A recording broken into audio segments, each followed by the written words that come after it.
Assalamualaikum warahmatullahi wabarakatuh.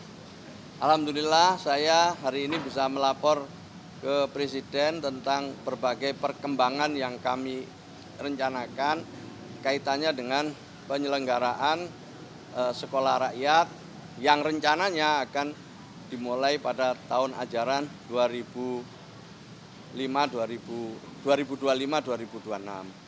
Bersama kami tadi juga ada Mendikdasmen, ada Mendikti, ada Menko Pemberdayaan Masyarakat, Menko PMK, ada Pak Mendagri, ya. Juga tentu juga ada Kepala BPS, ada Menteri Keuangan yang intinya untuk mendengarkan kami laporan tentang penyelenggaraan sekolah rakyat ini. Nah, pada prinsipnya Presiden meminta apa yang telah kami rencanakan itu terus dimatangkan, ditindaklanjuti, dan sebanyak mungkin daerah ya yang bisa berpartisipasi pada kesempatan pertama ini. Kami melaporkan per hari ini sudah ada lebih dari 50 lokasi ya, 53 lokasi lah tepatnya yang siap untuk menyelenggarakan sekolah rakyat ini. Namun demikian data terus akan berkembang karena 2-3 hari ke depan kami akan koordinasi dengan gubernur, dengan bupati, wali kota, di mana persiapan-persiapan yang kami lakukan itu paralel, mulai dari persiapan penerimaan siswa, kemudian pengadaan guru, tata kelola sekolah, ya, dan juga hal-hal lainlah yang menyangkut dengan beroperasinya sekolah ini. Perlu saya sampaikan bahwa yang akan bisa mengikuti proses belajar mengajar di sekolah rakyat ini adalah mereka dari keluarga yang ada di DTSEN, data tunggal sosial ekonomi, ya, khususnya di desil 1 dan desil 2. Nah, setelah itu baru dilanjutkan dengan tes akademik. Saya kira ini pengantar saya, nanti selanjutnya saya mohon mungkin tambahan dari Ibu Kepala BPS, sekaligus mungkin menginformasikan soal data tunggal sosial ekonomi nasional kita yang terbaru. Monggo, Bu. Baik. Terima kasih Pak Mensos, melanjutkan tadi apa yang disampaikan oleh Pak Mensos, tentunya nanti untuk peserta sekolah rakyat akan datanya akan berbasis kepada data tunggal sosial ekonomi nasional. Dan nanti seperti Pak Mensos sampaikan yang layak untuk dapat ataupun berpartisipasi dalam sekolah rakyat itu sesuai dengan apa yang tercantum dalam data tunggal sosial ekonomi nasional, sehingga ini akan menjadi basis untuk pensasaran program. Yang kedua, juga kami tadi sudah kolaborasi dengan Bapak Mensos bahwa lokasi-lokasi yang 53 itu sebagian besar memang berlokasi di daerah yang membutuhkan sekolah, dan juga ya berlokasi di daerah yang memang jumlah orang yang kurang mampunya banyak. Jadi ini sudah sangat selaras dengan data-data yang ada di BPS. Demikian tambahnya Bapak, terima kasih. Ya, terima kasih. Ada jumlah? Oh, belum bisa dihitung ya, belum bisa dihitung, kalau sampai sekarang belum bisa dihitung. Tetapi kita akan menyesuaikan dengan kapasitas yang ada.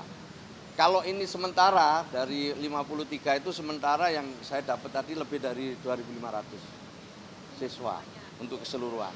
Terus tadi kan disampaikan kalau kurikulumnya semua sudah ready berarti ya. Jadi kalau untuk infrastruktur bagaimana? Karena kan kabarnya ada asramanya. Ya, makanya itu kita yang saya sebut 53 itu karena dianggap asramanya atau bangunannya sudah mencukupi lah. Ya, bangunannya sudah mencukupi, ada untuk sekolah, ada untuk asrama, ada untuk tempat ibadah, ada tempat untuk makan, ada tempat untuk olahraga, dan hal-hal lain yang dibutuhkan. Jadi memang kita ya harus memilih gitu yang memang mencukupi syaratnya untuk jadi sekolah rakyat. Dan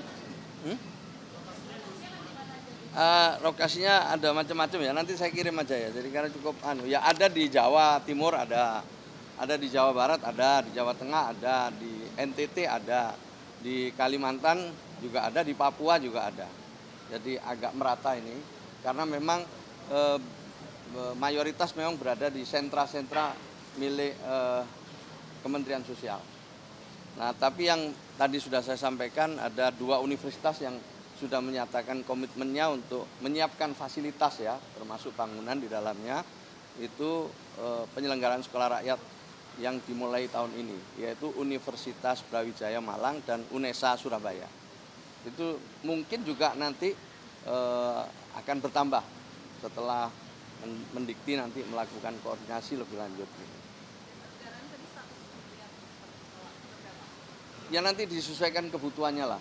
Jadi juga Presiden juga akan menghitung, kita juga akan menghitung, setelah itu kami akan melaporkan kita kira kebutuhan yang untuk mulai bangun dari nol ada yang mungkin sifatnya renovasi gitu. Nanti kita lihat, makanya belum bisa ditentukan biayanya berapa.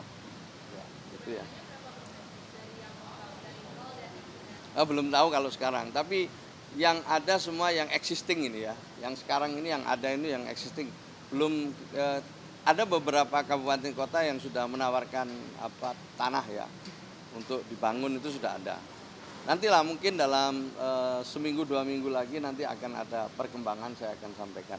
Tapi sementara itu dan Presiden meminta kami untuk terus melakukan konsolidasi ya sekuat-kuatnya dan seberapapun yang mampu. Ini bagian dari memuliakan keluarga miskin dan sekaligus mendorong agar kebangkitan wong cilik itu terjadi menuju Indonesia Mats tahun 2045 yang akan datang. Jadi ini kita nanti ada yang sama, ada yang enggak lah ya gitu. Tapi untuk kurikulumnya nanti dikombinasikan.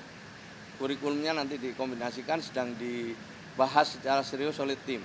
Jadi ada tim yang membahas kurikulum, ada tim khusus untuk rekrutmen gitu, ada tim untuk sarana prasarana, ada tim untuk pengawasan, ada tim untuk pengelolaan. Jadi timnya dari berbagai kementerian ya termasuk BPS bekerja terus-menerus ini yang insya Allah dalam waktu 1-2 minggu yang akan datang mudah-mudahan sudah lebih jelas gambarnya.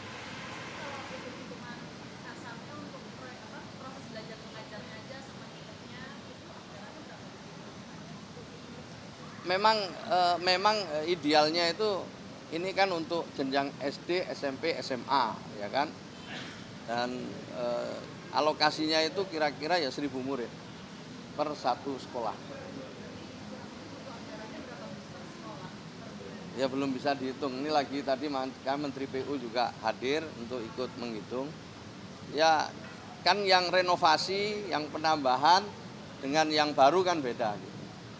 Saya belum berani nyebut angka, ya. Tetapi mudah-mudahan ya angka yang nanti ditemukan setelah dilakukan penghitungan yang cermat itu bisa dialokasikan. Karena tadi Bu Sri Mulyani juga ikut dalam rapat ini. Kalau tadi dalam rapat, sebenarnya anggaran ini akan diambilkan dari mana atau rapat tadi? Oh ya, enggak sampai di situlah. Nanti kita tunggu aja. Yang penting ada arahan dari Presiden yang menurut saya cukup jelas. Untuk beberapa waktu ke depan ini kami harus menerjemahkan dengan baik. Itu dulu ya. Makasih ya.